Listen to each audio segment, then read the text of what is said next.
We have always been talking about potential, potential. When would that potential translate into the actual prosperity? That's a big thing. We have with us in the studio now the General Manager at Park Inn by Radisson, Kayode Aino, with us in the studio. Kayode, good morning. Good morning. It's good to have you join us now. Thank you for having me. I know when it comes to tourism, on the African platform, if you put Africa on the platform, Nigeria is sometimes not seen as the first destination to visit sometimes. Not because it doesn't have potentials, not because it doesn't have those things, but when it comes to letting the world know, people in Europe, they often hear quicker of Tanzania or South Africa, Kenya, you know, and before they hear of Nigeria.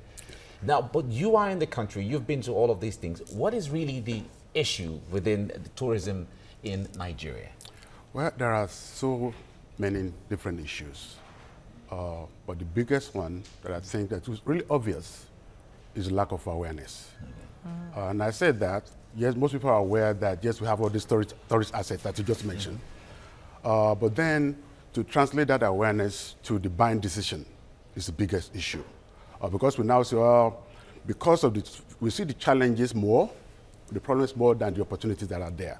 The opportunities that just exist in theory, but not actually in terms of people taking advantage of them. I think we need to definitely start internally. We look at, we talk to the average person about tourism. We conceptualize that in terms of bringing other people from outside of the world to Nigeria. That is an important and integral part of tourism. But the really starting point, the building block of that, has to start from within.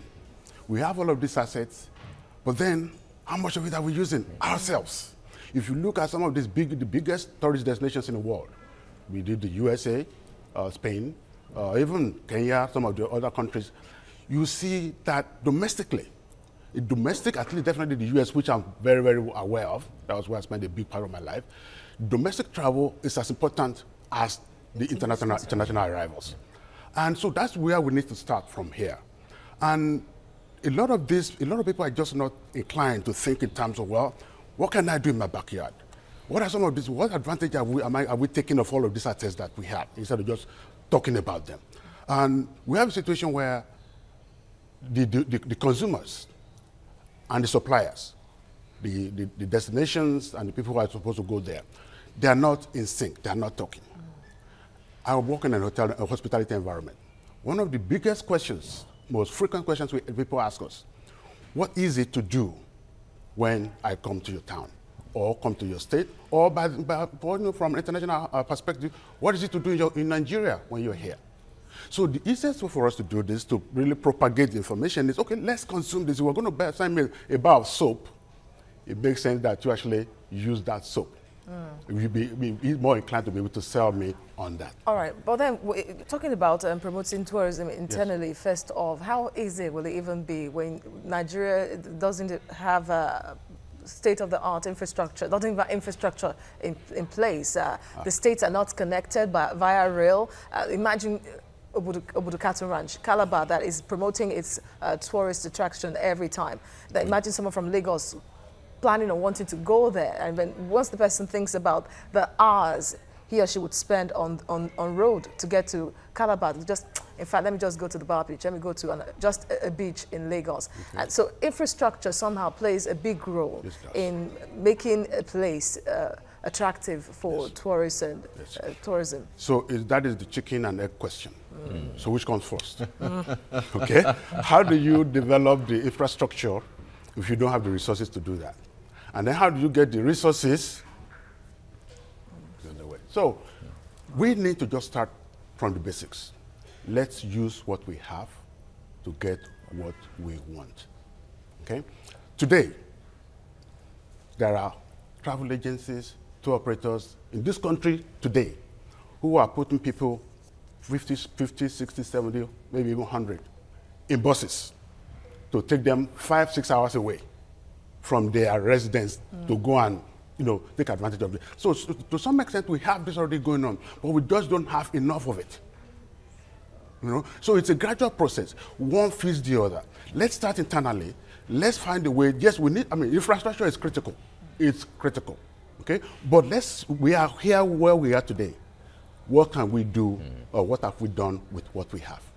Okay, now the other question or the other comments people are bringing up is that tourism is kind of leisure, where you have to survive first. You need to be able to eat food first. You know, you need to have the basics first before it is the extra.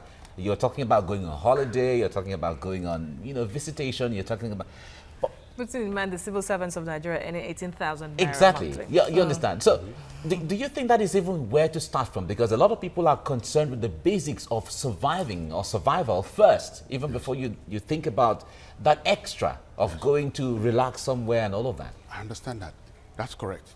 A lot of people are. Then, again, we go back to the chicken and egg question again. Yes, it's not everybody at first that can afford it today. So the people who can, let's give them the awareness that these things exist. It becomes a multiplier effect.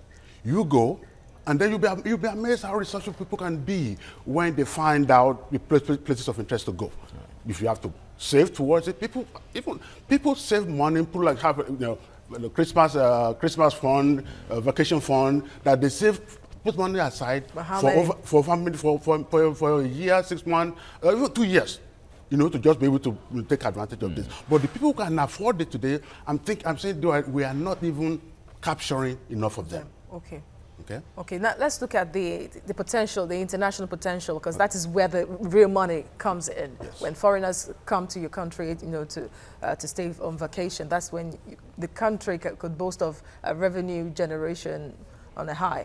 So, but what factors do you think could play so many influence in making the country look attractive? We know many as, because the image of Nigeria is one thing anyway. Yes. So what factors do you think, if today now the government starts promoting the country and says that foreigners should come in, what do you think could put a clog in the wheel of tourism campaign? Okay, how we see ourselves is basically the way other people see us.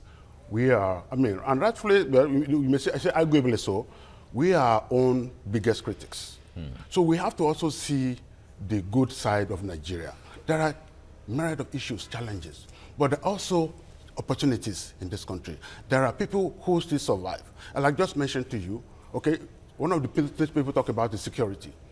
But how will somebody brave that tide and say, okay, I'm going to put 50, 60 people in a bus and drive 6 hours away from Lagos to go to Ondo, to go to Kitty, but it's happening. Okay, and in terms of the yes, the pension to look for international, to basically devote international perspective to this, for most companies, the best way for you to save money, when you want to save money, or when you want to increase your profit, two ways. You add more sales, or you cut your costs, or manage your costs, so to speak. Okay. So, how about all of these people who are going, all of our Nigerians who are going abroad to spend money? Can we, if we're able to get them to stay, 1% of them to just stay internally and go to Obuju? Yes, it's difficult to get there, but you can still get there. Okay? You can take a flight to Calabar.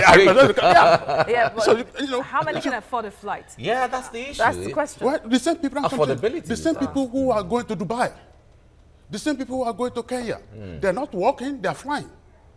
Because if you make comparison, actually, it's cheaper to go to Obudu than go to Kenya and go to Tanzania or Zanzibar. Yeah, but looking at the business potential of it, many international countries look at Nigeria as a business hub because of the population. Yes. So how many Nigerians are well-to-do, you know, compare that percentage to the millions of Nigerians that, like he said earlier, would have to calculate how much they'll spend on feeding on their children first off. And that is where the money is. If all these are attractive enough to capture the millions of Nigerians. Okay. That was why I asked the earlier question. Yeah. Economists have this thing they call the multiplier effect. I'm going back to to where I started again.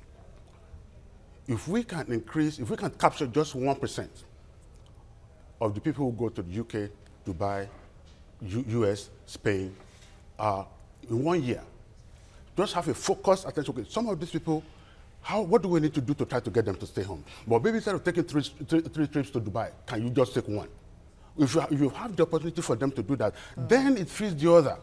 You provide more employment, When the employment is there, the income levels rise. Income levels rise, you create more people who are able to demand the product, the tourism services that you need, that we're talking about. It's not going to happen overnight. It's a gradual process.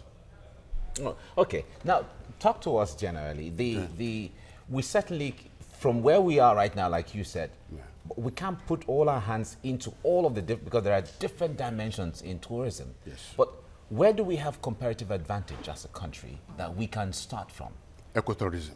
Okay. You go around and I mean, personally, that I grew up in this country, I would drive around to just see, look at all of the lush, the greenery, that's all over the place.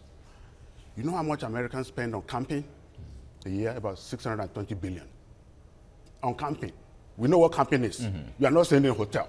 You are going to the woods. Subjecting yourself to discomfort. Yes. And we have this. So but in the American situation, is because security is guaranteed everywhere. Yes, I understand. Okay, like we're saying, we are not going to just hold our hands. Yes, definitely the government has a lot to play. Actually, that is probably the most important thing. Not probably, it's the most important thing. You know, security. But the thing is, I think the security, the lack thereof, is overplayed. I'm not saying, I'm not minimizing, I'm not saying it's not there. But I'm going to go back to my example. The company that actually charters buses, put people in them, 50, 60, 70 people, drive 6 hours away from Lagos to take people to, for sightseeing. But they go and they come back. Yes, it's a risk. If it's 6 hours, it means that it's still within the region. Yeah. So what about up north? We understand Taraba is a beautiful state, beautiful landscape, an unseen, untapped, unseen and untapped state. So many would, for example, after seeing pictures online on television, might be interested in going. But then we say that, okay, let's take a road trip to Taraba State. And then the question of security at Boko Haram could come in, even though the country is not even far from the northeast. But then because it's up north. So would you say really that the issue of security, which is germane to tourism, is overplayed in Nigeria? No, well, I said to some extent. Look at this way. There are some parts of New York City that you wouldn't go as a tourist. Right? True. I'm sure I've never been to Spain, but there are some parts of Barcelona you probably wouldn't go as a tourist. It's exists. I'm not underplaying this. I'm just saying that it's there. But that doesn't mean that we just say, okay, let it be that it should always be that way. So let's at least say, okay, how do you get to Taraba? Okay, well, what is the nearest airport? Where? Yola. Yola. Okay, then of course the government this needs to be a unified effort. This cannot exist in isolation without government support, and government provides security. So okay, we have this situation. How do we take care of this security issue? Yeah, I mean, so the situation where for now, for the next 1, 2, 3, 4, 5 months, you cannot go to Taraba. But let's start the process. What needs to happen? Remember when we were taking people from Kaduna from Abuja to Kaduna to go? But yes, there were some issues, but it happened somehow. It worked to some extent. So we can replicate that. How many police officers are there in Nigeria? I'm not. Well, does it only have to be the police? Every community, every community has an interest in their economy. So if I know that this site is the one that generates the income for my son or for my brother or for my husband or my sister to make their money, well, I'll be on the lookout. If anything that happens, what they call community policing. Okay, we have to leave you here now, but just like you have said earlier, the government has the biggest responsibility, but certainly when it comes to tourism as a business, government may not be able to handle that. So private investors coming in and there has to be partnership.